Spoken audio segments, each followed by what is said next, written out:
Hayley Legs, and I'm here at Hellfest 2018 with Frost from Satyricon. Hello. Hi, how do you do? I'm very well, thank you. But I hear you've been having some issues today. Stressful day. We are currently facing some challenges. We arrived at the airport in Nantes here in Bretagne, and none of our equipment was there. Oh. And the last time I spoke to our tour manager, people didn't even know where it was, like at which airport, because we have been traveling through different airports. And yeah, that's a rather tough situation to be in, and it brings up the stress level a little, but we'll manage somehow, that's all I know. So is there a possibility that you might not be able to play? No, we will pull it off somehow. Yeah. But do you have all of your stage stuff in there, like costumes and everything? I don't even know. Oh dear. Okay, yeah. You must be feeling pretty stressed. Well, it's lurking back in the mind there somewhere. Well, you've got at least until much later on today. Hopefully we can get it sorted. Yeah, that's a good thing, and we have been around for a while, so... You must have faced this challenge before in your time. We've had some similar situations and dealt with them, but I remembered how much effort it required, so I don't want to think more about that just now. Let's get on with this.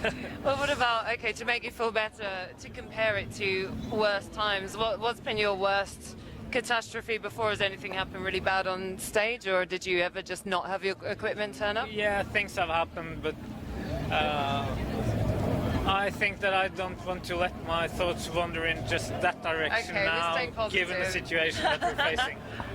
There's enough problematic scenarios. There's enough negativity. Yeah. Okay, well in that case, what was the best show you ever played, and why? It's this comparing apples and oranges things, because, comparing a very good club show with the intimacy with the crowd, and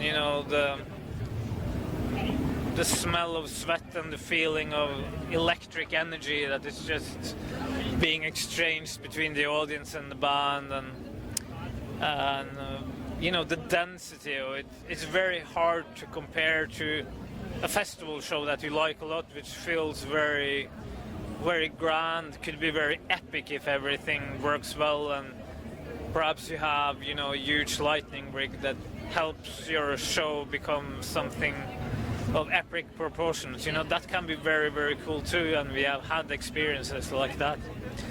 I mean to remember we had a very, very good show at Hellfest once. I don't remember if it was the previous one or the one before that. But Hellfest is quite good at making things epic. Yeah, it's a good arena for that, and Satyricon is a band that can really take advantage of such an opportunity, I think. But also we have had very many good club shows. We had some very good ones lately when we toured the US. So that was, according to you, your final US headlining tour. Is that because, I know you said before it's difficult out there, I guess logistically. I know you've had issues with visas in the past to get to America. Are you still thinking that will be your last US tour, and why is that? Yeah, we're not going to have any more ordinary club tours happening. It's ridiculously amount of bureaucratic work involved. And what you have to document as a European band going to the US now is beyond irrational. It seems like American authorities, at least you're not Mexican, try to prevent European bands from going to the US. It's like they say that hire American musicians, have the vocalist over, and hire the rest of the band, and it's just weird. I cannot find a better word for it, and nobody I've been talking to, even Americans themselves, understand the very, very problematic process. You have to work for an entire year to plan for a 4-week tour to happen, and you don't even know whether you can actually make it and get the paperwork done in time, etc., etc. So it takes the fun out of touring, really. And one of your shows actually did get cancelled. Kansas, was it? Yeah, and for reasons that were very, very difficult to understand. I think we wouldn't have faced that situation in Europe. But yeah.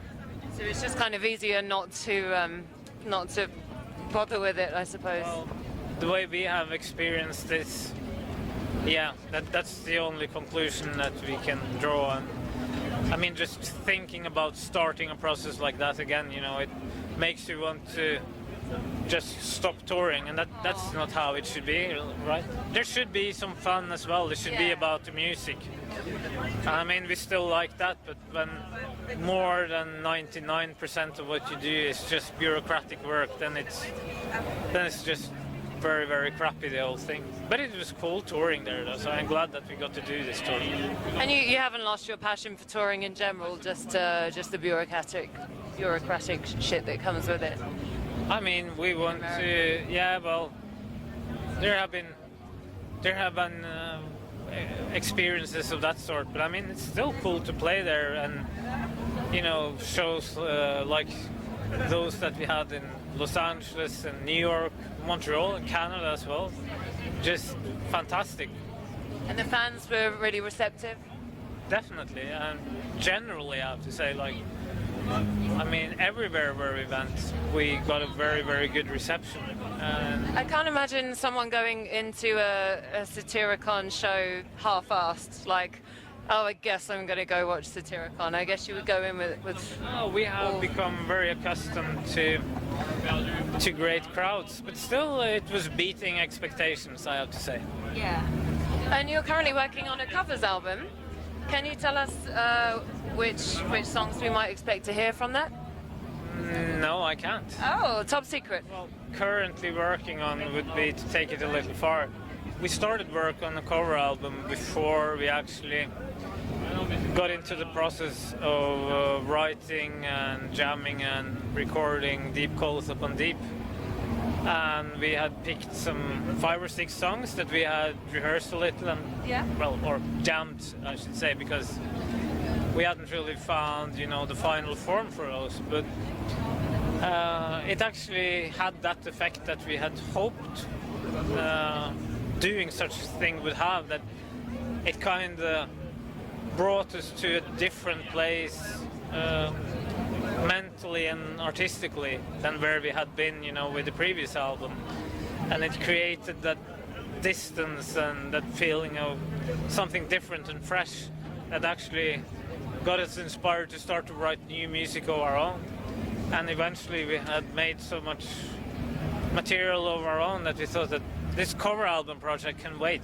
Oh, it's really? more important to focus on your own material when you have started to, you know, really get the engine running. So we just continued with that, and we will return to the cover album project when it feels due.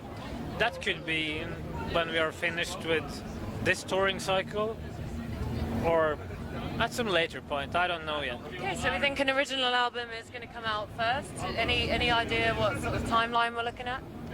No, we cannot commit ourselves to a project like that. It just has to happen when it feels natural, when there's room for it, because our own music is more important after all. But it's still going to be cool to get back to that.